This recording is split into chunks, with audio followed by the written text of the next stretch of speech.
Shri Aurobindo Mira, open my mind, my heart, my life to your light, your love, your power. In all things may I see the divine. Om Shri Aurobindo Mira, मोर मन मोर हृदय मोर जीवन को तुमर आलोक तुमर प्रेम तुमर शक्ति प्रति खोली धर प्रत्येक वस्तु मु जेपरी भगवान को दर्शन करि पारे। मांकर अपार कृपारु आमे मातृरचनावली अष्टम खंडर आज होछि भाग 15। आज आमे आलोचना को आसीबा।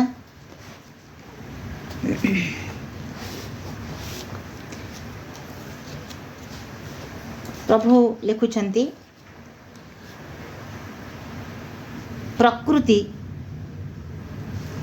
एठारे ताहा आपणार दिव्य परम सत्य मध्य जेपरी होई रहिछि परम शाश्वतंकर चेतनामय परम शक्ति रूपिणी से प्रकृतिर कथा कुहा जाउ नाही।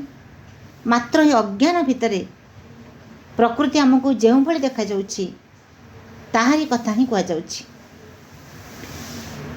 हेउछि एक कार्यकारिणी शक्ति आपणार पदक्षेप गुड़िकरे ताहा जंत्रवत गति करे। ए प्रकृति विषय आमको जो सब अनुभव प्राप्त होता है तदनुसार ताहा सचेतन भाव में आदौ बुद्धिशाली हो रही पर देखा जाए ना। अवश्य एक कथा सत जे प्रकृतिर जावतीय क्रियात्मकता एक परिपूर्ण बुद्धि द्वारा ही सर्वदा प्रेरित हो रही है। जोग सामान्य पेज 91 एठार जो प्रकृति व नेचर कथा कहुच्छी मातार उत्तर कहते जे प्रकृति जो भली भाव में कार्य करुए एमती एक बुद्धि रही जहाँकि प्रकृति मध्य कार्य करुए प्रकृतिर मध्य काम करुए प्रकृतिर जावतीय कार्य मध्य काम करुए मात्र प्रकृति से बुद्धि विषय सचेतन न था। एठी आमे देखिबा प्रकृति द्वारा प्रेरित होकरी मन जो मनीष कार्य करते एठारे इतर प्राणी मानकर कथा उदाहरण को नौचंती से मैंने जहाँ उदाहरण तो माठी उदाहरण दौरान पिंपुड़ी मानकर कथा से मानकर जहाँ करने को थाए से जहाँ करती ताको जमी धरतु पिंपुड़ी माने आमे शिखुचु जे पिंपुड़ी माने किभली भाव में गोटे लाइन रे केमती जाउछन तांका लाइन टे व्यतिक्रम नाही किंतु से जो पिंपुड़ी माने जो कार्यटिक निखुण भाव में कर मन होउची से पिंपुड़ी मानकर सेमती किसी चेतना शक्ति अच्छी कि से माने सचेतन अछंती कि से सचेतन भाव से कार्य करूछंती कि से माने सचेतन भाव में कार्य करूनांती। माँ लिखुंट से माने स्वयं आदौ सज्ञान नथिबा एक बुद्धि द्वारा जंत्रवत परिचालित होता से माने प्रकृति द्वारा परिचालित होकर से कार्य करुँच। यदि हम देखा बुढ़ियाणी जालटी एत सुंदर भाव में सी तैयारी करें सूक्ष्मतार से सूतार से तैयारी करा भितर से मझे से रही था ताको देखले मन हम जे एत चमत्कार भाव में बुढ़ियाणी कौन तार वैज्ञानिक बुद्धि अच्छी कि बाई चढ़े देखले से जो भाई भाव तार बसाटी से तैयारी करुच्ची गोटे इंजीनियर मध्य से कार्यटी करना केते सुंदर भाव में से बाई चढ़े तार बसाटी की तैयारी करें बुढ़ियाणी केमी तार जाल तैयारी करें। जदि से कथाटी आम देखा जे से मैंने प्रकृति कौन साइंटिफिक सेमती गोटे कौन बुद्धि व कौशल से प्रयोग करते ना से मैंने प्रकृति द्वारा परिचालित कार्य करते। धरत गोटे गायटी जिते तार पाछुटी जो जन्म दिए से जन्म देवा संगे संगे कौन हुए ना गायटी तार माँ कौन करे से बाछुरी कौन कर देह जो लाल सब लगी थाए चाटी चुटी सब सफा करे एवं जी से चाटिक सफा करुए से से बाछुरीटी शक्त हो उठू थाए से निस्तेज होकर तले पड़ी थाए जिते गाय ताको चाटिबा आरंभ करे तार लाल को सब सफा करे धीरे धीरे बाछुरी कौन करे ना उठिक ठिया हुए केवल ठिया हुए ना टिके पर से टिके चले तापर दौड़ा दौड़ी आरंभ करे। अर्थात गायटी भितर से गोटे कौन मनुष्य भितर जमी गोटे चेतना शक्ति रही जे कौन कले कौन हम से कथा ଗାଈ ଭିତରେ ହୁଏତ ନାହିଁ, କିନ୍ତୁ ସେ ପ୍ରକୃତି ଦ୍ୱାରା ତା ପରିଚାଳିତ ହେଇକରି ସେ କାର୍ଯ୍ୟଟି ସେ କରୁଥାଏ। ଆମେ ଦେଖିବା ଯେଉଁ ପ୍ରାଣୀମାନେ ସବୁ ରହିଛନ୍ତି ସେମାନେ ପ୍ରକୃତି ଦ୍ୱାରା, ଧରନ୍ତୁ ପଶୁପକ୍ଷୀମାନେ, ସେମାନଙ୍କର କୌଣସି ଗୋଟେ ମେଡ଼ିକାଲ ସାଇନ୍ସ ସେମାନେ ଜାଣିଛନ୍ତି କି କେଉଁ ଗଛ ପତ୍ର କ'ଣ ଖାଇଲେ କ'ଣ ହେବ, କିନ୍ତୁ ସେମାନେ ଯେତେବେଳେ ଆମେ ଦେଖୁଛେ ଯେ ବାନ୍ତି କରିବା ପାଇଁ ଯେତେବେଳେ କୁକୁରଟେ ଚାହୁଁଛି ସେ ତା'ର ଘାସ ଖାଉଛି, ଯେତେବେଳେ କୌଣସି ଦେହ ଅସୁସ୍ଥ ହେଉଛି ସେମାନେ କୌଣସି ଗଛର ପତ୍ର ସେମାନେ ନିଜେ ନିଜେ ଖାଉଛନ୍ତି। ସେମାନେ ପରୀକ୍ଷା ନିରୀକ୍ଷା କରି ଜାଣିନାହାନ୍ତି ଯେ ପ୍ରକୃତରେ କେଉଁ ଗଛରେ କେଉଁ ଔଷଧୀୟ ଗୁଣ ରହିଛି, କିନ୍ତୁ ସେମାନେ ପ୍ରକୃତି ଦ୍ୱାରା ପରିଚାଳିତ ହୋଇକରି ସେ କାର୍ଯ୍ୟଟି କରନ୍ତି। ଏମିତି ଅନେକ କଥା ଆମେ ଦେଖିବା ଯେଉଁଗୁଡ଼ିକ ପ୍ରକୃତି ଦ୍ୱାରା, ସେମାନେ ନେଚର ଦ୍ୱାରା ପରିଚାଳିତ ହୋଇକରି କାର୍ଯ୍ୟଟି କରନ୍ତି। ତେଣୁ ମା କହୁଛନ୍ତି ଯେ ଏଠି ଯେଉଁ ପ୍ରଶ୍ନରେ ଯୋଗ ସମାନ ଯେଉଁ କଥାଟି ରଖାହେଇଛି, ପ୍ରକୃତି ଯେଉଁଭଳି ଦେଖାଯାଉଛି ସେ ହେଉଛି ଗୋଟେ, ଆମେ ତାକୁ କହିବା ସେ ଗୋଟେ କାର୍ଯ୍ୟକାରିଣୀ ଶକ୍ତି। ତାହାରି ସେ ମା ଲେଖିଲେ, ଶ୍ରୀଅରବିନ୍ଦ ଲେଖିଲେ, ଏହି ପ୍ରକୃତିଟି ବିଷୟରେ ଆମକୁ ଯେଉଁ ସବୁ ଅନୁଭବ ପ୍ରାପ୍ତ ହୋଇଥାଏ ତଦନୁସାରେ ତା ସଚେତନ ଭାବରେ ଆଦୌ ବୁଦ୍ଧିଶାଳୀ ହୋଇ ରହିଥିଲା ପରି ଦେଖାଯାଏ ନାହିଁ। ଅବଶ୍ୟ ଏକଥା ସତ ଯେ ପ୍ରକୃତିର ଯାବତୀୟ କ୍ରିୟାତ୍ମତା ଏକ ପରିପୂର୍ଣ୍ଣ ବୁଦ୍ଧି ଦ୍ୱାରା ହିଁ ସର୍ବଦା ପ୍ରେରିତ ହୋଇ ରହିଥାଏ। ସେ ଗୋଟିଏ ଏଭଳି ଏକ ସେ ସଚେତନ ଭାବରେ ଯଦି ବା ପଶୁପକ୍ଷୀମାନେ ପ୍ରକୃତି ଦ୍ୱାରା ସେମାନେ ପରିଚାଳିତ କାର୍ଯ୍ୟ କରନ୍ତି, ସେମାନଙ୍କର କୌଣସି ସେଇ ବୁଦ୍ଧି ଜ୍ଞାନ ସେମାନଙ୍କର ନାହିଁ, କିନ୍ତୁ ପ୍ରକୃତି ଦ୍ୱାରା ପ୍ରେରିତ ହୋଇକରି ସେମାନେ କାର୍ଯ୍ୟଗୁଡ଼ିକ କରୁଛନ୍ତି। ଏବଂ ପୁଣି ମା କହୁଛନ୍ତି ଯଦି ଆମେ ଦେଖିବା ଯେଉଁମାନେ ବିକଶିତ ନୁହନ୍ତି ଇତର ପ୍ରାଣୀମାନଙ୍କ କଥା ମା କହୁଛନ୍ତି, ବିଲେଇ ହେଉ କୁକୁର ହେଉ, ସେମାନେ କ'ଣ କରନ୍ତି, ତାଙ୍କର ବିଲେଇଟି ଦେଖିବେ ତା ଛୁଆଟିକୁ ଏମିତି ଲାଳନ ପାଳନ କରୁଥାଏ, ଏମିତି ଗୋଟେ ମାନୁଷୀ ମାଆଟିଏ ମଧ୍ୟ ତା ଛୁଆକୁ ସେଭଳି କରୁନଥିବ, ଏତେ ଚମତ୍କାର ଭାବରେ ସେ ତା'ର ଲାଳନ ପାଳନ କରୁଥାଏ।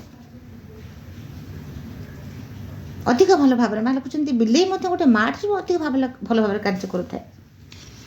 କିନ୍ତୁ ସେ ଯେଉଁ କାର୍ଯ୍ୟ କରୁଥାଏ ସେ ଯେକୌଣସି ବୁଦ୍ଧି ଦ୍ୱାରା ପରିଚାଳିତ କରୁଛି ସେ କଥା ନୁହେଁ, ସେ ଗୋଟେ ଯନ୍ତ୍ରବତ ପରିଚାଳିତ ହୋଇକରି ସେ କାର୍ଯ୍ୟଟି କରୁଛି। ମା ଲେଖିଲେ ଯେଉଁ ବୁଦ୍ଧି ତାକୁ ଯାବତୀୟ କର୍ମରେ କାର୍ଯ୍ୟରେ ପ୍ରେରିତ କରାଏ, ବିଲେଇ ସେହି ବୁଦ୍ଧି ବିଷୟରେ ସଚେତନ ନଥାଏ, ବିଲେଇ ସେ ବିଷୟରେ ମୋଟେ ସଜ୍ଞାନ ନଥାଏ। ନିଜର ଇଚ୍ଛାରେ ସେହିସବୁ କ୍ରିୟାଶୀଳତାରେ ବିଲେଇ ଆଦୌ କୌଣସି ପରିବର୍ତ୍ତନ କରିବାକୁ ସମର୍ଥ ହୁଏ ନାହିଁ।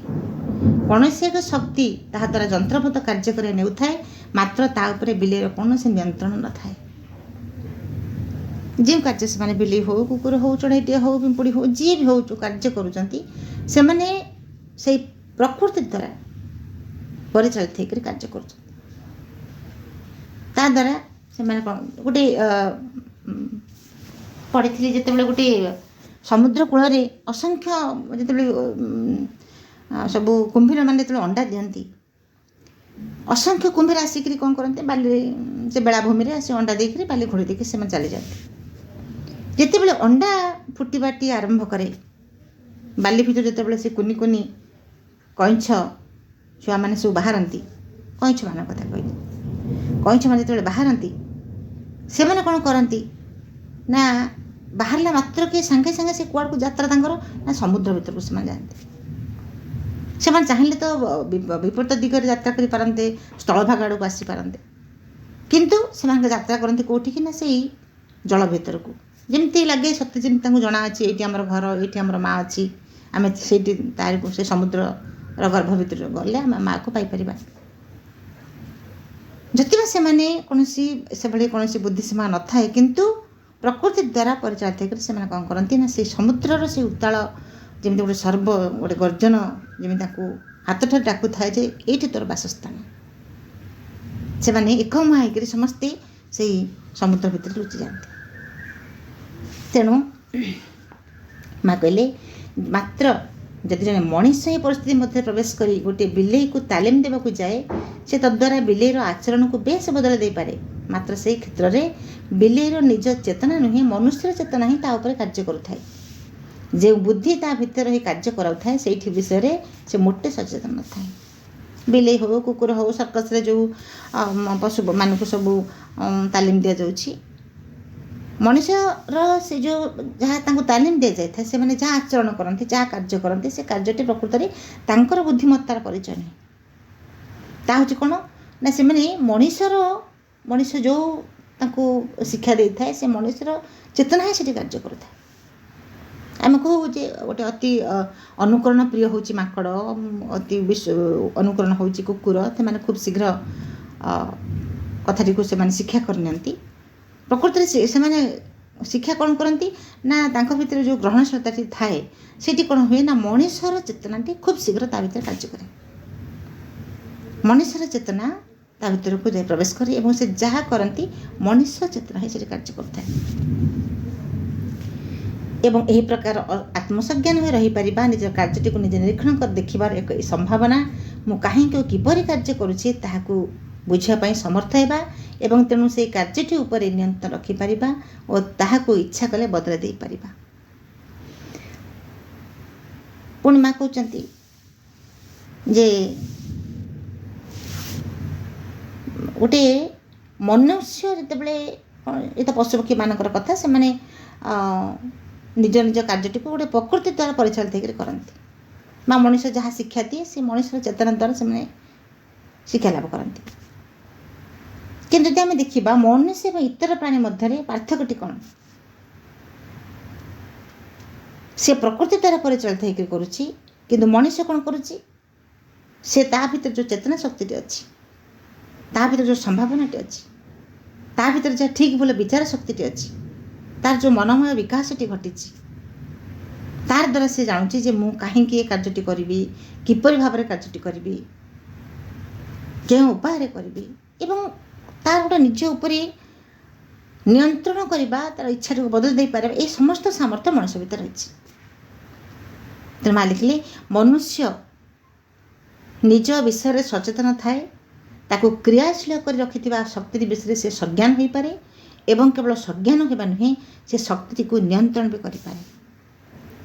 ମଣିଷ ସେ ଶକ୍ତିଟିକୁ ନିୟନ୍ତ୍ରଣ କରିପାରୁଛି ବୋଲି ଯଦି ଆମେ ସେ 5000 ବର୍ଷ ତଳକୁ ଯିବା, ଯେ କି ମଣିଷ ସେଇ ବଣ ମଣିଷଟେ ଥିଲା, ଲଙ୍ଗଳ ହେଇକରି ବୁଲୁଥିଲା, କଞ୍ଚା ମାଂସ ଖାଉଥିଲା, ଫଳମୂଳ ଖାଉଥିଲା, ଗଛ କୁରଡ଼ରେ ରହୁଥିଲା, ପ୍ରକୃତିକୁ ଦେଖି ଭୟଭୀତ ହୋଇ ପଡ଼ୁଥିଲା, କେତେବେଳେ ଆମୋଦିତ ଅନୁଭବ କରୁଥିଲା। ସେହି ସମୟରୁ ଆଜି ପର୍ଯ୍ୟନ୍ତ ଯଦି ଆମେ ଦେଖିବା, ସେ ପ୍ରକୃତିର ସେଇ ବଣ ମଣିଷ ଆଜି ସଭ୍ୟମାନଙ୍କୁ କେମିତି ହେଇପାରିଛି?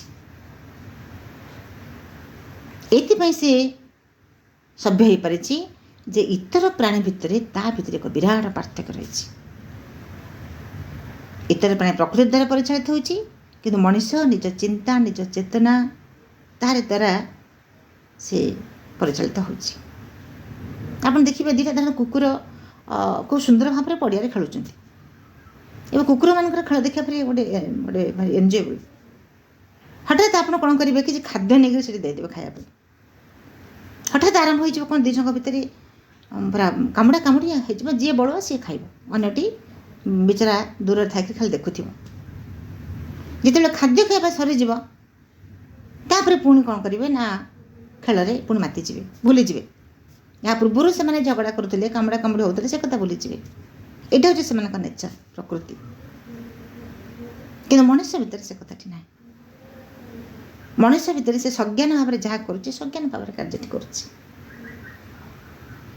ତେଣୁ ସଜ୍ଞାନ ଭାବରେ କରୁଛି ବୋଲି ତା ଭିତରେ ଯେମିତି ଲେଖିଛନ୍ତି, ସେ ପଶୁ ଏବଂ ମଣିଷ ଭିତରେ ଯେଉଁ ପାର୍ଥକ୍ୟଟି ଯେତିକି ରହିଛି ଏବଂ ଆଜିର ଯେଉଁ ମଣିଷ ତାର ସେଇ ଅତିମାନବ ଭିତରେ ମଧ୍ୟ ସେଇ ଅନୁପାତରେ ପାର୍ଥକ୍ୟ ରହିଛି, ସେତିକି ବ୍ୟବଧାନଟା ରହିଛି।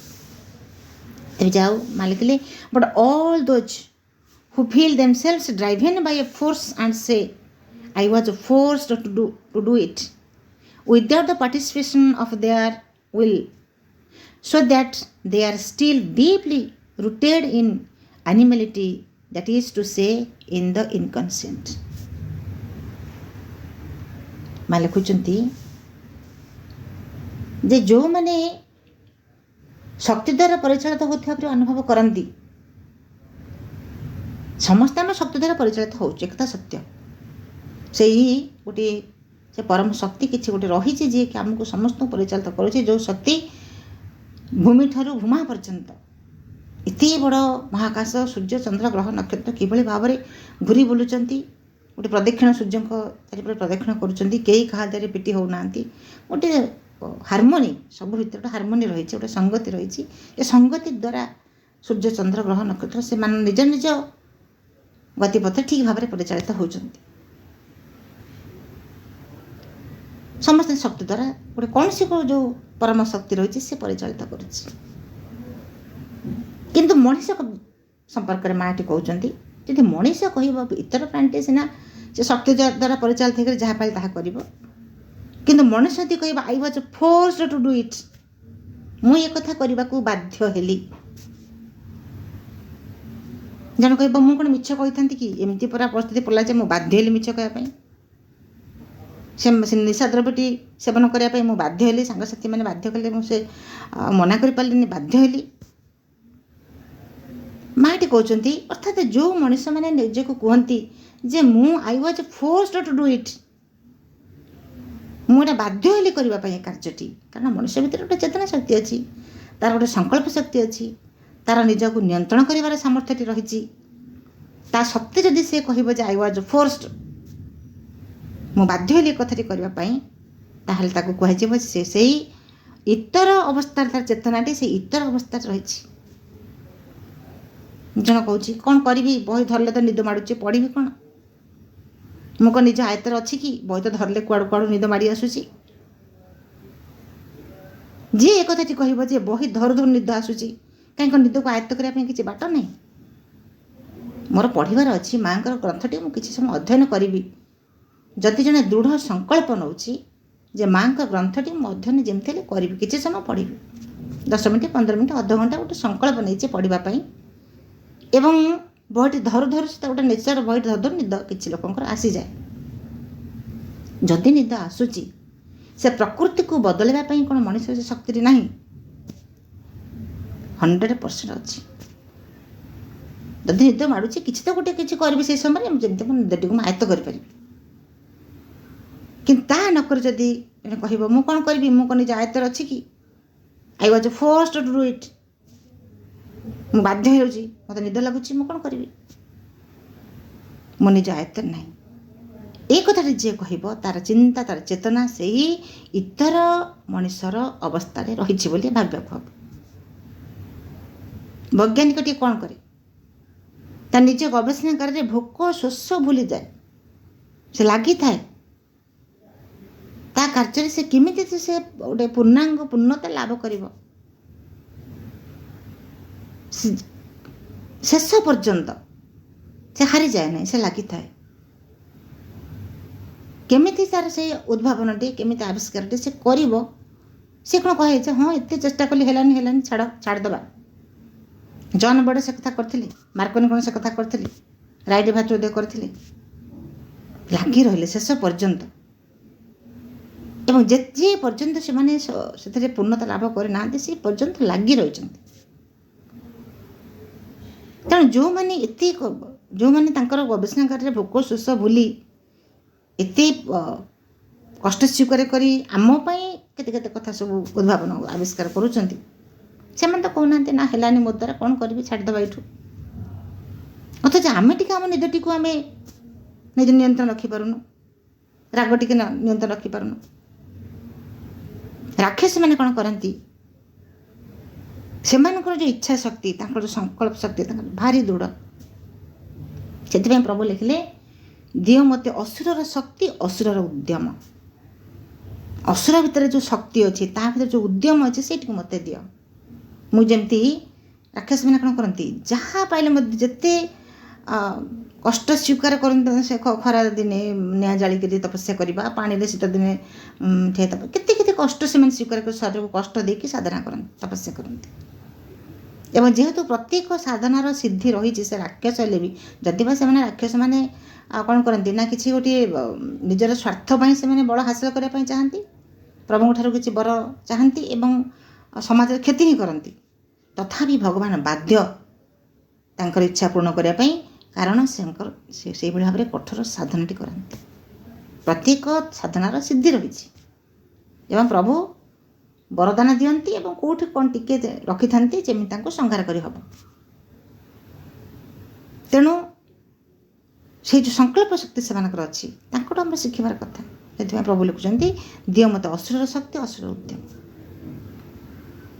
ତେଣୁ ନିଜେ ଆମେ ଚିନ୍ତା କରିବା କଥା, ମୁଁ ବଦଳିବା, ଆଇ ମଷ୍ଟ ଚେଞ୍ଜ। ମୁଁ ନିଦକୁ ମୋ ପାଖକୁ ଆସିବାକୁ ଦେବିନି।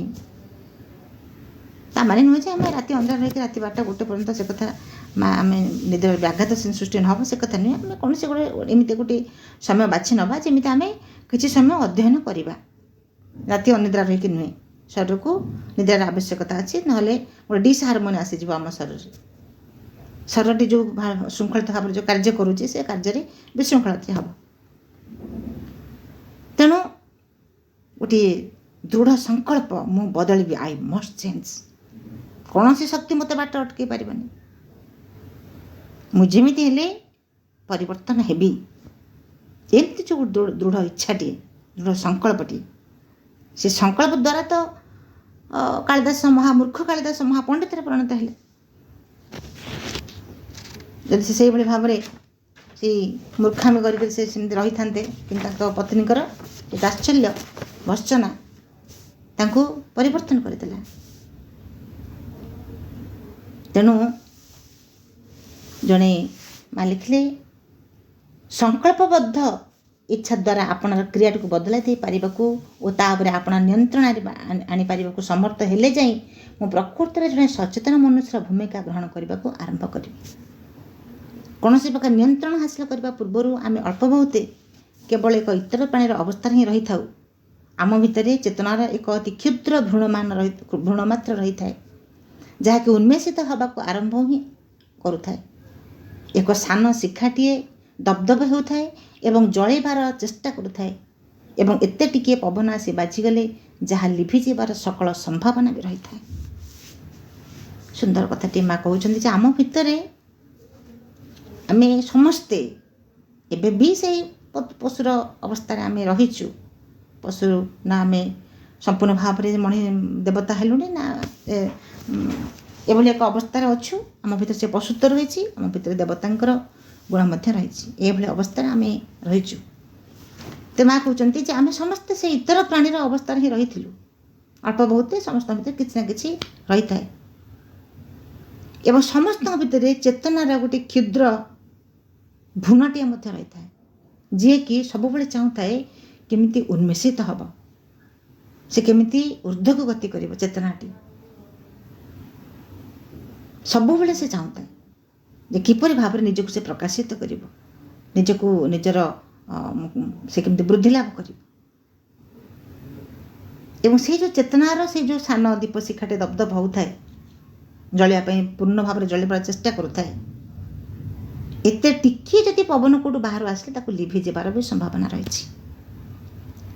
ଅର୍ଥାତ୍ ଏ କଥାଟିକୁ ଆମେ ବୁଝିବା ଟିକେ, ଯେ ଯଦି ଦୃଢ଼ ସଂକଳ୍ପ ଶକ୍ତି ନ ରହିବ ତାହେଲେ ସେ ଚେତନାଟି ମଧ୍ୟ ଆମ ଭିତରେ ଯେଉଁ ଦିଗ୍ଧ ଦବଦବ ହୋଇ ଜଳୁଥିବା, ଟିକେ ଟିକେ ଆଲୁଅ ଦେଉଥିବା, ମିଞ୍ଜି ମିଞ୍ଜି ଜଳୁଥିବା ସେ ଚେତନାର ଆଲୁଅଟି ଲିଭିଯିବ।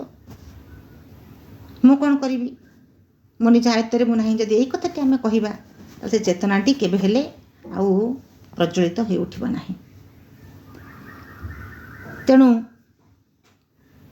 ଆମେ ମା ଯାହା କହିଲେ ଯେ ପ୍ରକୃତିରେ ଗୋଟେ ଯେଉଁ ଦୃଢ଼ ସଂକଳ୍ପ ଆମ ଭିତରେ ନିହାତି ରହିବା ଦରକାର। ପ୍ରଶ୍ନକର୍ତ୍ତା ଯୋଗ ସମନ୍ୱୟ ପେଜ୍ 87ର କଥାଟି ଅଛି, ପରମ ପ୍ରଭୁଙ୍କ ପାଖରେ ନିଜକୁ ସମର୍ପଣ କରିଦେବା ହେଉଛି ଗୀତାର ଅସଲ ମର୍ମ ସତ୍ୟ। ଜଣେ ସେହି କଥାଟିକୁ ବୁଝି ନ ପାରିବ କାହିଁକି? ଆମ ପ୍ରକୃତିର ସେହି ପରମ ପଥ ପ୍ରଦର୍ଶକ, ପରମ ପ୍ରଭୁ ଏବଂ ପରମ ନିବାସୀଙ୍କ ପାଖରେ ଆପଣାକୁ ସମ୍ପୂର୍ଣ୍ଣ ରୂପେ ସମର୍ପିତ ରଖିବାର ଯେଉଁ ଉଚ୍ଚତମ ରହସ୍ୟଟିକୁ ଦର୍ଶାଇ ଦିଆଯାଇଛି, ଆମେ ତାହାକୁ ହିଁ ଗୀତାର ସର୍ବପ୍ରଧାନ ଅସଲ ରହସ୍ୟ ବୋଲି କହିବା। ଏଠି ପ୍ରଶ୍ନକର୍ତ୍ତା ମା କହୁଛନ୍ତି ଯେ ଯେଉଁ ଗୀତାର ଯେଉଁ ଅସଲ ଗୋଟେ ମର୍ମ ରହିଛି, ସତ୍ୟ ରହିଛି, ଯେ ପରମ ପ୍ରଭୁଙ୍କ ପାଖରେ ନିଜକୁ ସମର୍ପଣ। ଗୀତାରେ କଥାଟି ରହିଛି ଯେ ପରମ ପ୍ରଭୁଙ୍କ ପାଖରେ ନିଜକୁ ସମର୍ପଣ କରିଦେବା, ଶ୍ରୀକୃଷ୍ଣଙ୍କ ପାଖରେ ଏକଥା ଶ୍ରୀକୃଷ୍ଣ କହୁଛନ୍ତି। କିନ୍ତୁ ଏ କଥାଟା ଲୋକ ବୁଝୁନାହାନ୍ତି କାହିଁକି? ପ୍ରଭୁ ତ ଏକଥା କହିଛନ୍ତି, ଆମେ ତ ଗୀତା ପଢ଼ୁଛୁ, ଗୀତାର କଥାଟିକୁ ବୁଝୁଛୁ, ତେବେ ପ୍ରଭୁ ଯାହା କହିଛନ୍ତି, ଲୀଳାମୟ ପ୍ରଭୁ ଶ୍ରୀକୃଷ୍ଣ ଯେଉଁ କଥାଟି କହିଲେ, ସେ କଥାଟିକୁ ଲୋକମାନେ ବୁଝନ୍ତି ନାହିଁ କାହିଁକି? ବୁଝନ୍ତି, ହଁ ପ୍ରଭୁ କହିଛନ୍ତି, କିନ୍ତୁ କାର୍ଯ୍ୟରେ ଆଚରଣ କରନ୍ତି ନାହିଁ। ମା କହିଲେ, ହଁ ଗୀତାରେ କଥାଟି କୁହାଯାଇଛି, ଏବଂ ଶ୍ରୀକୃଷ୍ଣ ହେଉଛନ୍ତି ପରମ ପଥ ପ୍ରଦର୍ଶକ, ଅନ୍ତରସ୍ଥ ପରମ ପ୍ରଭୁ। ତାଙ୍କରି ପାଖରେ ନିଜକୁ ସମର୍ପଣ କରିବା କଥା ପ୍ରଭୁ କହୁଛନ୍ତି। କିନ୍ତୁ ଏ କଥାଟି ମଣିଷ ବୁଝୁନାହିଁ କାହିଁକି? ମା' ଏଠି ଉଦାହରଣ ଦେଉଛନ୍ତି, ଯଦି ବୌଦ୍ଧ ଧର୍ମକୁ ଆମେ ଦେଖିବା ଯେ ବୌଦ୍ଧ ଧର୍ମକୁ ସ୍ୱୀକାର କରୁଥିବା କୋଟି କୋଟିର ବୌଦ୍ଧ ଧର୍ମାବଲମ୍ବୀ ଅଛନ୍ତି। ଯେଉଁ ବୌଦ୍ଧ ଧର୍ମାବଲମ୍ବୀମାନେ ବୁଦ୍ଧଙ୍କୁ ନିଜର ଭଗବାନ ବୋଲି ସ୍ୱୀକାର କରି ନେଇଛନ୍ତି, ତାଙ୍କ ପୂଜା କରୁଛନ୍ତି, ସମସ୍ତେ କ'ଣ ବୁଦ୍ଧରେ ପରିଣତ ହେଇଛନ୍ତି? ଆମେ ଏତେ ବାଟ ଯିବାନି, ନିଜକୁ ଟିକେ ବିଶ୍ଳେଷଣ କରିବା। ଆମେ ମାଆଙ୍କୁ ଭଲ ପାଇଲେ, ପ୍ରଭୁଙ୍କୁ ଭଲ ପାଉଛେ, ଭକ୍ତି କରୁଛେ, ଫୁଲ ଧୂପ ଦେଉଛେ, ପାଠଚକ୍ର କରୁଛେ, ତାପରେ ଆଗକୁ ମା' କହିଲେ ସମସ୍ତେ କ'ଣ କରନ୍ତି? ଯାତ୍ରାଟି କରନ୍ତି, ଯାଇ ଗୋଟିଏ ବିନ୍ଦୁରେ ଅଟକି ଯାଆନ୍ତି। ସେମାନଙ୍କର ଯାତ୍ରାଟି ସେମାନେ ଯାଇ କ'ଣ କରନ୍ତି? ଗୋଟେ ନିର୍ଦ୍ଦିଷ୍ଟ କିଛି ବାଟ ଯାତ୍ରା କରନ୍ତି, ତାପରେ ଯାଇକରି ଗୋଟେ ନିର୍ଦ୍ଦିଷ୍ଟ ବିନ୍ଦୁରେ ଅଟକି ଯାଆନ୍ତି। ଯଦି ବିନ୍ଦୁରେ ଅଟକି ଯାଆନ୍ତି, ଆମେ ଏଠି ମା' ନିଜକୁ ଟିକେ ବିଶ୍ଳେଷଣ କରିବା ଯେ ଆମେ ପ୍ରକୃତରେ ଏଇ ପର୍ଯ୍ୟନ୍ତ ଅଛୁ କି? ଫୁଲ ଧୂପ ଦେଉଛେ, ପାଠଚକ୍ର କରୁଛେ, ଶୁଣୁଛେ, ନା ଆଗକୁ ଆମର ଯାତ୍ରା ଅଛି? ଆଗକୁ ଆମେ ଯାତ୍ରା କରୁଛେ, ପଥ ତ ପଡ଼ିଛି, ପଥ ତ ଆମ ପାଇଁ ଦୀର୍ଘ ପଥ ଅଛି, କିନ୍ତୁ ଆମେ ସେ ନିର୍ଦ୍ଦିଷ୍ଟ ଗୋଟେ ବିନ୍ଦୁରେ ଅଟକି ଯାଉଛେ, ଏତିକି କରିକି ଆମେ ଅଟକି ଯାଉଛେ, ନା ଆଗକୁ ଆମର ନିରବଚ୍ଛିନ୍ନ ଭାବରେ ଯାତ୍ରାଟିକୁ ଆମେ ଜାରି ରଖିଛେ ଯେ ନାଇଁ ମୋର ଯାତ୍ରା ଏଇଠି ଏତିକି ବାଟ ନୁହେଁ, ମୋତେ ସେଇ ପରମ ପ୍ରଭୁଙ୍କ ପାଖରେ ପହଞ୍ଚିବାକୁ ପଡ଼ିବ। କେତେ ପରିବର୍ତ୍ତନ ଆମେ ନିଜକୁ କରୁଛେ? ନିଜ କଥା ବିଚାର କରି ଆମେ ନିଜକୁ କେତେ ପରିବର୍ତ୍ତନ କରିବାକୁ ପ୍ରୟାସ କରୁଛେ? ଯଦି ପ୍ରଶ୍ନକର୍ତ୍ତା କହିଲେ ଯେ ଗୀତାରେ କଥା ଅଛି ଯଦି ସମର୍ପଣ କରିବା, କିନ୍ତୁ ମଣିଷ ସମର୍ପଣ କରୁନି କାହିଁକି?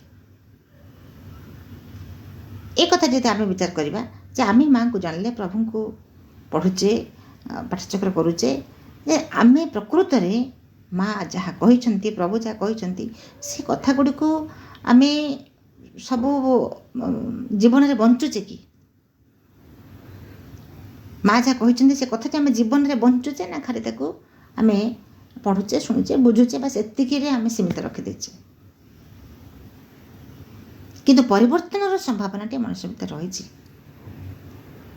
ସେ ଏଇଠି ଅଟକି ଯିବ ନାହିଁ, ସେଇ ବିନ୍ଦୁରେ ଅଟକି ଯିବ ନାହିଁ। ଯେଉଁମାନେ ଗୋଟିଏ ବିନ୍ଦୁରେ କେତେ କେତେ ଧର୍ମ ପ୍ରଚାରକମାନେ ଆସିଲେ, ଧର୍ମ ପ୍ରଚାର ହେଲା, କିନ୍ତୁ ଆଗକୁ ବୃଦ୍ଧି ହେଲା ନାହିଁ। ତେଣୁ ସେ ଅନେକ ଆସିଛନ୍ତି ଯେଉଁମାନଙ୍କର ମଧ୍ୟ ସେ ଅନେକ ଧର୍ମ ବିଲୁପ୍ତ ହେଇଛି, ଆଗକୁ ଯାତ୍ରା ହେଇପାରି ନାହିଁ। ତେଣୁ କିଛି ପାଶ୍ଚାତ୍ୟ କନସେପ୍ଟ ଗୋଟେ ରହିଛି, ଯେ ପାଶ୍ଚାତ୍ୟ କନସେପ୍ଟ କେବଳ ନୁହେଁ, ଆମର ପ୍ରାଚୀନ କାଳ କଥାକୁ ଯିବା, ସେଥିରେ ମଧ୍ୟ କୁହାଯାଇଛି ଯେ ଗୋଟିଏ ବ୍ୟକ୍ତିର ପ୍ରକୃତି ଅପରିବର୍ତ୍ତନୀୟ, ତା ପ୍ରକୃତି ବଦଳିବନି। ଯଦି ପ୍ରକୃତି ବଦଳିବନି, ତାର ବଦଳିବାର ପ୍ରୟୋଜନ ଆବଶ୍ୟକ ନାହିଁ। ଏଇଠି ପାଶ୍ଚାତ୍ୟ କନସେପ୍ଟ ମଧ୍ୟ, ପାଶ୍ଚାତ୍ୟ ଲୋକମାନେ କୁହନ୍ତି ଯେ ଗୋଟିଏ ବ୍ୟକ୍ତିର ପ୍ରକୃତି ଅପରିବର୍ତ୍ତନୀୟ, ପରିବର୍ତ୍ତନ ସମ୍ଭବ ନୁହେଁ। ଘୁଷୁରୀ ପ୍ରକୃତି ପଙ୍କେ ଲୋଟେ, ମଣିଷ ପ୍ରକୃତି ମଲେ ତୁଟେ। ଏ କଥାଟି ଆମର ଯେଉଁ ପ୍ରାଚୀନ କାଳରେ କଥା କୁହାଯାଇଛି। ସଂସ୍କୃତରେ ଅଛି, ପ୍ରକୃତି ନୈବ ମୁଚ୍ୟତେ, ଯଦି ମୁଚ୍ୟତେ ଶନୈ ଶନୈ। Nature is not freed, and if it is freed, it is only gradually. ଏ କଥାରେ ଯେଉଁ ଘୁଷୁରୀ ପ୍ରକୃତି ପଙ୍କେ ଲୋଟେ, ମଣିଷ ପ୍ରକୃତି ମଲେ ତୁଟେ ଯେଉଁ କଥାଟି କୁହାଯାଇଛି, ଏ କଥା ଗୁଡ଼ିକ ଆଉଟଡେଟେଡ୍ ହେଇଗଲାଣି। ଅବଶ୍ୟ ଏ କଥାଟି କେଉଁ ପ୍ରସଙ୍ଗରେ ସେ ସମୟରେ କୁହାଯାଇଥିଲା, କୌଣସି ଗୋଟେ ବ୍ୟକ୍ତିର କୌଣସି ଜେନେରାଲି ଭାବରେ ଦେଖିଲେ ଅନେକ ବ୍ୟକ୍ତିଙ୍କର କିଛି ପରିବର୍ତ୍ତନ ସମ୍ଭବ ହୁଏ ନାହିଁ, ତେଣୁ ସେ ସମ୍ପର୍କରେ ହୁଏତ କଥାଟି କୁହାଯାଇଛି ଯେ ଘୁଷୁରୀର ପ୍ରକୃତି ହେଉଛି ପଙ୍କରେ ଲୋଟିବ, ସେ ପଙ୍କରେ ଲୋଟିବ, ସୃଷ୍ଟି ଆରମ୍ଭ ଲୋଟୁଛି ଏବଂ ଆଉ ଆଗକୁ ମଧ୍ୟ ସେଭଳି ଭାବରେ ଲୋଟୁଥିବ ସେ ପଙ୍କରେ। କିନ୍ତୁ ମଣିଷ ପ୍ରକୃତି ମଲେ ତୁଟେ ଯେଉଁ କୁହାଗଲା, ସେ କଥାଟି ସତ୍ୟ ନୁହେଁ। କେଉଁ ପ୍ରସଙ୍ଗରେ ହୁଏତ ମଣିଷର ପ୍ରକୃତି ବଦଳି ପାରେ ନାହିଁ କାହାର, ତାକୁ ଲକ୍ଷ୍ୟ କରି ଏ କଥାଟି କୁହାଯାଇଛି। ତେଣୁ ଇଏ କନସେପ୍ଟ, ଇଏ ସବୁ ଆଉଟଡେଟେଡ୍ କନସେପ୍ଟ। ଯଦି ତାହା ସତ୍ୟ ହେଇଥାନ୍ତା, ଚିରନ୍ତନ ସତ୍ୟ ହେଇଥାନ୍ତା ଯେ ମଣିଷ ବଦଳିବ ନାହିଁ, ତା ରତ୍ନାକର ଦସ୍ୟୁ କାହିଁକି କେମିତି ବଦଳିଲେ? ରତ୍ନାକର ଦସ୍ୟୁ ମହାନ ବାଲ୍ମୀକିରେ ପରିଣତ ହେଲେ। ଯେଉଁ ଦୃଷ୍ଟାନ୍ତ ଏହି ଭୂମିରେ ରହିଛି,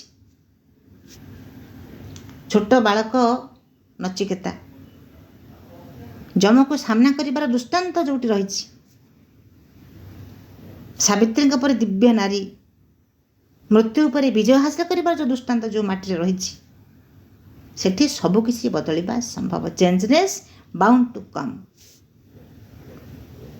ନିଶ୍ଚିତ ଭାବରେ ପରିବର୍ତ୍ତନ ଆସିବ, ଆସିବନି ବୋଲି ନୁହେଁ, କିନ୍ତୁ ସେତିକି ଆମର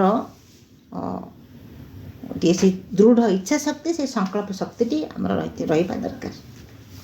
ତେଣୁ ମା କହିଲେ ଯେ ଗୀତାର ଯେଉଁ କଥା କୁହାଯାଇଛି ସମର୍ପଣ କରିବା ଉଚିତ, ଲୋକ କରୁନାହାନ୍ତି। ଯେ ପର୍ଯ୍ୟନ୍ତ ସେମାନଙ୍କର ଯେ ଦୃଢ଼ ଇଚ୍ଛା ଶକ୍ତିରେ ନ ଆସିବ ସେ ପର୍ଯ୍ୟନ୍ତ ପରିବର୍ତ୍ତନ ସମ୍ଭବ ନୁହେଁ। ପୁଣି ମା କହିଲେ ଅଥବା ତା ନହେଲେ ଯେତେବେଳେ କେହି ତୁମକୁ ଅପ୍ରୀତିକର କିଛି କଥା କହୁଛି ତୁମେ ତଦ୍ୱାରା ବେଶ ବିଚଳିତ ହୋଇପଡ଼ୁଛ। ଏକଥା ଠିକ୍ ସେହିପରି ହୁଏ, କାରଣ ତୁମେ ନିଜ ପ୍ରକୃତିର ଗୋଟା ସୁଦ୍ଧା ପାଖେ ପାଖେ ରହିଥାଅ, ପ୍ରକୃତି ସହିତ ଗୋଟା ସୁଦ୍ଧା ବନ୍ଧା ହୋଇ ରହିଥାଅ। ବନ୍ଧା ହୋଇ ରହିନାହଁ ବୋଲି ତୁମେ ଘୋଷଣା କରିଲେ ମଧ୍ୟ ବନ୍ଧା ହୋଇ ରହିଥାଅ। ଯେତେବେଳେ ଜଣେ କିଛି ଆମକୁ କହୁଛି ସଙ୍ଗେ ସଙ୍ଗେ ଆମେ କ'ଣ କରୁଛୁ? ଗୋଟେ ପ୍ରତିକ୍ରିୟା ପ୍ରକାଶ କରୁଛୁ। କିଛି ଆମକୁ କେହି ଜଣେ କହିଲେ ଆମେ ସଙ୍ଗେ ସଙ୍ଗେ ଗୋଟେ କ୍ରୋଧାନ୍ୱିତ ହୋଇପଡ଼ୁଛୁ, କି ରାଗିକରି କହିଲେ ଆମ ଭିତରେ ବି ଗୋଟେ ପ୍ରତିକ୍ରିୟାଟେ ଆସୁଛି। ଆମେ ବିଚଳିତ ହୋଇପଡ଼ୁଛୁ, ବିରକ୍ତ ହୋଇପଡ଼ୁଛୁ। ବିଚଳିତ ହୋଇପଡ଼ୁଛୁ ଅର୍ଥ ଆମର ସେ ପ୍ରକୃତି ସହିତ ଆମେ ଯେମିତି ପାଖାପାଖି ରହିଛୁ। ଯେଉଁ ପ୍ରକୃତିଟି ଆମକୁ ନଚେଇବାରେ ଲାଗିଛି, ଆମ ଭିତରକୁ ଆସି ଆମକୁ ତା ଇଚ୍ଛା ଅନୁସାରେ ଆମକୁ ନଚେଇବାରେ ଲାଗିଛି, ଆମେ ତାର ଦ୍ୱାରା ପରିଚାଳିତ ହେଉଛୁ। ଯଦି ଆମେ ଟିକେ ସଚେତନ ରହିବା ଯେ ନାଇଁ ଏଇ ଦୁଷ୍ଟ ଶକ୍ତିଟି ମୋ ଭିତରେ ପ୍ରବେଶ କରୁଛି, ମୋତେ ତାର ଅଧୀନରେ ରଖିବାକୁ ଚାହୁଁଛି, ମୁଁ ରହିବି ନାହିଁ,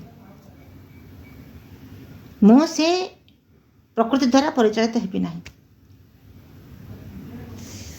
ପୁଣି ମାଆକୁ ପ୍ରଶ୍ନ କରାହେଉଛି, ମା sweet mother, I don't understand the strong immobility of an immortal spirit.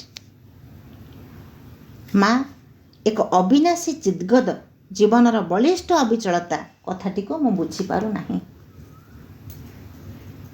ଅବିନାଶୀ ଚିଦ୍ଗତ, the synthesis of Yoga, page number 95। ଏ ଅବିନାଶୀ ଚିଦ୍ଗତ କଥାଟି ଟିକେ ଶବ୍ଦଟି ଟିକେ ବୁଝିବା। ଅବିନାଶୀ ଚିଦ୍ଗତ, ଅବିନାଶୀ ହେଉଛି ଯାହା କେବେ ନାଶ ହୁଏ ନାହିଁ, ସର୍ବଦା ଅବିଚଳ ବା ଅମର। ଚିଦ୍ଗତ ହେଲା ଚିତ୍ ମଧ୍ୟରେ ବ୍ୟାପ୍ତ ବା ସେଥିରେ ଲୀନ, ଚିତ୍ ବା ଚେତନା, ସଚେତନ ଶକ୍ତି। ଅବିନାଶୀ ଚିଦ୍ଗତର ଅର୍ଥ ହେଉଛି ଏମିତି ଚେତନା କିମ୍ବା ଆତ୍ମତତ୍ତ୍ୱ ଯାହା କେବେ ନାଶ ହୁଏ ନାହିଁ। ଆଉ ଟିକେ ସରଳ ଭାବରେ ଯଦି ଆମେ ତାକୁ ବୁଝିବା, ଶରୀରଟି ଆମ ନାଶ ହେଉଛି କିନ୍ତୁ ଆତ୍ମା ଅମର, ଆତ୍ମାର ନାଶ ନାହିଁ। ସେ ଅବିନାଶୀ ଚେତନା ସବୁଠାରେ ରହିଛି ଏବଂ ଆତ୍ମାର ମୂଳ ସ୍ୱରୂପ ହେଉଛି ସେ ଚିଦ୍ଗତ ତତ୍ତ୍ୱ। ଏବଂ ଭଗବାନ ଶ୍ରୀକୃଷ୍ଣ ଆତ୍ମା ବିଷୟରେ ମଧ୍ୟ ଗୀତାରେ କହିଛନ୍ତି, ନ ଜାୟତେ ମ୍ରିୟତେ ବା କଦାଚିତ୍। ତାର ଅର୍ଥ ହେଉଛି ଆତ୍ମା କେବେ ଜନ୍ମ ନେଉନାହିଁ, କେବେ ମରେ ନାହିଁ, ଏହା ଅବିନାଶୀ, ଏହାର ବିନାଶ ନାହିଁ। ତେଣୁ ଯେଉଁ ଅବିନାଶୀ ଚିଦ୍ଗତ କଥା, ଯେମିତି ଆମେ ଗୋଟେ ଉଦାହରଣ ନେଇପାରିବା, ଧରନ୍ତୁ ବଲ୍ଟେ ଭାଙ୍ଗି ଯାଉଛି, କିନ୍ତୁ ତା ଭିତରେ ଯେଉଁ ପ୍ରବାହିତ ବିଦ୍ୟୁତ୍ ସେଇଟା ଭାଙ୍ଗିଯିବ କି? ବଲ୍ ହେଉଛି ଶରୀରଟି ହେଉଛି ଭଙ୍ଗୁର, ବିଦ୍ୟୁତ୍ ହେଉଛି ଚେତନା ଯାହା ସର୍ବଦା ବିଦ୍ୟମାନ ରହିଛି ଏବଂ ସେ ବିଦ୍ୟୁତ୍ ହେଉଛି ଅବିନାଶୀ ଚିଦ୍ଗତ। ଆମେ ଦେଖିବା ସମୁଦ୍ରକୁ ଦେଖିବା, ଉତ୍ତାଳ ତରଙ୍ଗ ଆସୁଛି ଯାଉଛି, ୱେଭ୍ସ। ତରଙ୍ଗ ହେଉଛି ସେ ଶରୀର ବା ଜଗତ, କିନ୍ତୁ ସମୁଦ୍ର ଓସେନ୍ଟା ସେମିତି ସ୍ଥିର ରହିଛି। ସେ ସମୁଦ୍ର ହେଉଛି ଅବିନାଶୀ ଚିଦ୍ଗତ। ତେଣୁ ସେ ମୂଳ କଥାକୁ ଆସିବା। ପ୍ରଶ୍ନକର୍ତ୍ତା କହିଲେ ଯେ ଅବିନାଶୀ ଚିଦ୍ଗତ ଜୀବନର ବଳିଷ୍ଠ ଅବିଚଳତା, ଏ କଥାଟି ମୁଁ ବୁଝିପାରୁନାହିଁ। ମା କହୁଛନ୍ତି ତୁମେ ପ୍ରକୃତରେ କେଉଁ କଥାଟିକୁ ବୁଝିପାରୁନାହଁ? ଏକ ଅବିନାଶୀ ଚିଦ୍ଗତ ଜୀବନ କିପରି ଏକ ବଳିଷ୍ଠ ଅବିଚଳତାର ଅଧିକାରୀ ହୋଇ ରହିଥାଏ ସେହି କଥା। ଏହାର ଅର୍ଥ ତ ସେହି କଥାଟିରୁ ହିଁ ସ୍ପଷ୍ଟ ହୋଇଯାଉଛି। ଏକ ଅବିନାଶୀ ଚିଦ୍ଗତ ଆତ୍ମା ସ୍ୱଭାବତଃ ଅବିଚଳ ଓ ଦୃଢ଼ ହୋଇକି ରହିଥାଏ। ଅବିନାଶୀ ହୋଇଥିବାରୁ ତାହା ସେହିପରି ହୋଇ ରହିଥାଏ। ମା ଏ ଯେଉଁ ଅବିନାଶୀ ଚିଦ୍ଗତ କଥା କହିଲେ, ମା କହୁଛନ୍ତି ଯେ ଚିଦ୍ଗତ ଜୀବନ କ'ଣ କରେ, ଯେଉଁଟାକି ଅବିନାଶିତ୍ୱ ବିଷୟରେ ସଚେତନ ଥାଏ। ଧରନ୍ତୁ ମନ, ଆମର ପ୍ରାଣ, ଏ ଦୁଇଟି ସୂକ୍ଷ୍ମରେ ରହିଛି। ମନ ସୂକ୍ଷ୍ମ ଅବସ୍ଥାରେ, ପ୍ରାଣ ସୂକ୍ଷ୍ମ ଅବସ୍ଥାରେ, ଆତ୍ମା ମଧ୍ୟ ସୂକ୍ଷ୍ମରେ ରହିଛି। କିନ୍ତୁ ବଦଳୁଛି କିଏ? ମନ ବଦଳୁଛି, ପ୍ରାଣ ବଦଳୁଛି, ଶରୀର ବି କ୍ଷୟ ହେଇଯାଉଛି। କିନ୍ତୁ ସୂକ୍ଷ୍ମରେ ଥିବା ସେଇ ଆତ୍ମା ସେ ଅମର ହେଇକି ରହିଛି। ଜଣେ ଯେତେବେଳେ ଯାହା କିଛି କରିବ ତାହା ସେଇ ଅବିନାଶୀ ଚିଦ୍ଗତ ଜୀବନର ଏହି ସର୍ବଶକ୍ତିଶାଳୀ ଅବିଚଳତା ଉପରେ ଦୃଢ଼ ପ୍ରତିଷ୍ଠିତ ହୋଇ ରହିଥିବ। ଅର୍ଥାତ୍ ଏ କଥାଟି ଟିକେ କଷ୍ଟ ହେଲେ ମଧ୍ୟ ବୁଝିବାକୁ ମା ତାକୁ ସହଜ କରୁଛନ୍ତି ଯେ ଯେଉଁ ଅବିନାଶୀ, ଯେଉଁ ଅମର, ଯେଉଁ ଚିଦ୍ଗତଟି ଆମ ଭିତରେ ରହିଛି, ସେ କ'ଣ ନା ସର୍ବଶକ୍ତିଶାଳୀ ଅବିଚଳତା ଉପରେ ଦୃଢ଼ ପ୍ରତିଷ୍ଠିତ ହୋଇକି ରହିଛି। ତେଣୁ ମା କହିଲେ ବୁଝିବାକୁ ହେଲେ ଯେତେବେଳେ ମାତ୍ର ତୁମର ବୁଝିଦେବା ଉଚିତ ଯେ କୌଣସି ପ୍ରକାର ବ୍ୟାଖ୍ୟା ତୁମକୁ ସେ କଥାଟିର ମର୍ମ ବିଷୟରେ ଅବହିତ କରାଇ ପାରିବ ନାହିଁ। ତୁମକୁ ସେ ଅନୁଭୂତିଟି ଲାଭ କରିବାକୁ ପଡ଼ିବ। ଆମେ ଶେଷ କରିବା, ଆଉ ଟିକେ ଏଇଟିକୁ ଶେଷ କରିଦେବା। ଯାହା କିଛି ମା କହୁଛନ୍ତି ଯେ ଏଇ ଯେଉଁ ଅବିନାଶୀ ଚିଦ୍ଗତ ଆମ ଭିତରେ, ଆମର ମନ, ପ୍ରାଣ, ଶରୀର ଇଏ ସବୁ ବଦଳୁଛନ୍ତି, ଶରୀରଟି କ୍ଷୟ ହେଉଛି, କିନ୍ତୁ ଯେଉଁ ଅମର ରହିଛି ସେଇ ଆତ୍ମାଟି, ଏଇକୁ ଆମେ ଯଦି ବ୍ୟାଖ୍ୟା କରିବା, ଖାଲି ବୁଝିଲେ ସେ କଥାଟି ବୁଝି ହେବ ନାହିଁ। ତାକୁ ଜୀବନରେ ମା କହୁଛି ତା ଜୀବନରେ ବଞ୍ଚିବାକୁ ପଡ଼ିବ। ବୁଝିବାକୁ ହେଲେ ତାହାକୁ ବଞ୍ଚିବାକୁ ହିଁ ପଡ଼ିବ। ମାଲିକ ଯେତେବେଳେ ତୁମେ ନିଜର ଅବିନାଶୀ ଆତ୍ମାଟି ବିଷୟରେ ସଚେତନ ହୋଇପାରିବ, ସେତେବେଳେ ଯାଇ ତୁମେ ବଳିଷ୍ଠ ଅବିଚଳତାର ପ୍ରକୃତ ଅର୍ଥକୁ ବୁଝିବାକୁ ଆରମ୍ଭ କରିବ। ତା ପୂର୍ବରୁ ନୁହେଁ। ଯଦି ତା ପୂର୍ବରୁ ବୁଝିବାକୁ ଚେଷ୍ଟା କରିବ ତାହେଲେ ତା କେବଳ ଗୋଟେ ଶବ୍ଦ ହେଇକି ରହିବ। ବାହାରେ ଗୋଟେ ଦେଶର ଗୋଟେ ଧର ଗୋଟେ କୌଣସି ଗୋଟେ ବାହାର ଦେଶ, ସେ ଫଳକୁ ଆମେ ଦେଖିନେ, ଚିହ୍ନିନେ, ଜାଣିନେ, କେହି ଜଣେ ସେ ଫଳ ନାଁଟି ଆମକୁ କହିଲା ଏବଂ କହିଲା ଯେ ସେ ଫଳଟି ଏଇ ପ୍ରକାର ଗୋଟେ ଟେଷ୍ଟ ତାର ସେ କହିବ। ଯଦି ସେ ଟେଷ୍ଟ ସେ କହେ, ଆମେ ଖଟା ଜାଣିଛୁ, ମିଠା ଜାଣିଛୁ, ପିତା ଜାଣିଛୁ, କଷା ଜାଣିଛୁ, କିଛି ଜାଣିଛୁ, ସେ ଫଳଟିକୁ ଆମେ ଦେଖିନାହୁଁ, ଜାଣିନାହୁଁ, ତାକୁ ଚାଖିନାହୁଁ, ତା ବିଷୟରେ ଆମେ କ'ଣ କହିପାରିବା? ଯେତେବେଳେ ସେ ଫଳଟିକୁ ଆମେ ଚାଖିବା, ତେବେ ଯାଇକି ଆମେ ଜାଣିବା ପ୍ରକୃତିରେ ଫଳଟିର ସେ ପାଣିଚିଆ ଲାଗୁଛି କି ମିଠା ଲାଗୁଛି କି କଷା ଲାଗୁଛି, କେମିତି ଲାଗୁଛି, ତାକୁ ଆମେ ଅନୁଭବରେ ଆଣିପାରିବା। ଠିକ୍ ସେମିତି ଏ ଆତ୍ମାଟିକୁ ଆମେ କେବଳ ବ୍ୟାଖ୍ୟା କଲେ ଆଲୋଚନାର ଭିତରେ ବୁଝି ହେବ ନାହିଁ। ଯେମିତି ପୁରାଣରେ ପ୍ରହ୍ଲାଦ ଥିଲେ, ଯିଏକି ବିଷ୍ଣୁଙ୍କ କୃପା ଲାଭ କରି ସେ ଜାଣିପାରିଲେ। ଧ୍ରୁବ କୁହନ୍ତୁ, ମାର୍କଣ୍ଡେୟ କୁହନ୍ତୁ, ଯିଏକି ଶିବଙ୍କ କୃପାରୁ ମୃତ୍ୟୁକୁ ଜିତିଥିଲେ। ଏମାନେ ଜୀବନରେ ବଞ୍ଚିଥିଲେ ବୋଲି ଆତ୍ମାକୁ ଜାଣିପାରିଥିଲେ। ଏବଂ ଏ ଯେଉଁ ଅବିଚଳତା ହେଉଛି ସବୁଠାରୁ ବଡ଼ ଶକ୍ତି। ମା ଶେଷ ଲାଇନ୍ଟି ଶେଷ କରିବା, ମା ଲେଖୁଛନ୍ତି ଅବିଚଳତା ହେଉଛି ସବୁଠାରୁ ବଡ଼ ଶକ୍ତି। ଯେତେବେଳେ ଜଣେ ସେ ଆତ୍ମାକୁ ଜାଣିବ, ଭଗବାନ ମୋ ଭିତରେ ବିଦ୍ୟମାନ, ସେ ଆତ୍ମା, ସେ ଅବିନାଶୀ, ସେ ମୋ ଭିତରେ ଅଛନ୍ତି, ସେତେବେଳେ ଆପଣ ଛାଁ ତା ଭିତରେ ଗୋଟେ ଦୃଢ଼ତା ଆସିଯିବ। ଏବଂ ଏଇ ଯେଉଁ ଅବିଚଳତା ତା ଭିତରେ ଆସିବ, କୌଣସି କନଫ୍ୟୁଜନ୍ ନାହିଁ, କୌଣସି ପ୍ରକାର ଦ୍ୱନ୍ଦ୍ୱ ନାହିଁ, କୌଣସି ଶଙ୍କା ନାହିଁ, ସେଇଟା ହେଉଛି ତା ପାଇଁ ସବୁଠାରୁ ବଡ଼ ଶକ୍ତି। ସେ ଶକ୍ତି ଥିଲା ପ୍ରହ୍ଲାଦ ପାଖରେ, ଥିଲା ଧ୍ରୁବ ପାଖରେ, ଥିଲା ଏବଂ ମାର୍କଣ୍ଡେୟଙ୍କ ପାଖରେ ମଧ୍ୟ ଥିଲା। ସେ ଶକ୍ତି ସେମାନଙ୍କ ପାଖରେ ଥିଲା ବୋଲି ସେମାନେ ଆତ୍ମାକୁ ଜାଣିପାରିଲେ, ଭଗବାନଙ୍କୁ ବୁଝିଥିଲେ, ଜାଣିଥିଲେ। ସେଥିପାଇଁ ଭଗବାନ ପ୍ରକଟ ହେଲେ ବାଧ୍ୟ ହୋଇ, ତାଙ୍କର ସେଇ ସାନ ସାନ ହେଲେ ମଧ୍ୟ ଭଗବାନ ବାଧ୍ୟ ହୋଇଥିଲେ ପ୍ରକଟ ହେବାକୁ ତାଙ୍କ ପାଖରେ। ଆଜି ସମୟ ହୋଇଯାଇଛି, ଜନ୍ମଦିନର ପାଳନ ଆମେ କରିବା। ଆଜିର ଆଲୋଚନାଟିକୁ ମା ପ୍ରଭୁଙ୍କ ପାଦପଦ୍ମରେ ନିବେଦନ କରୁଛି। ସମସ୍ତ ପ୍ରଣାମ। ବନ୍ଦେ ମାତରମ୍।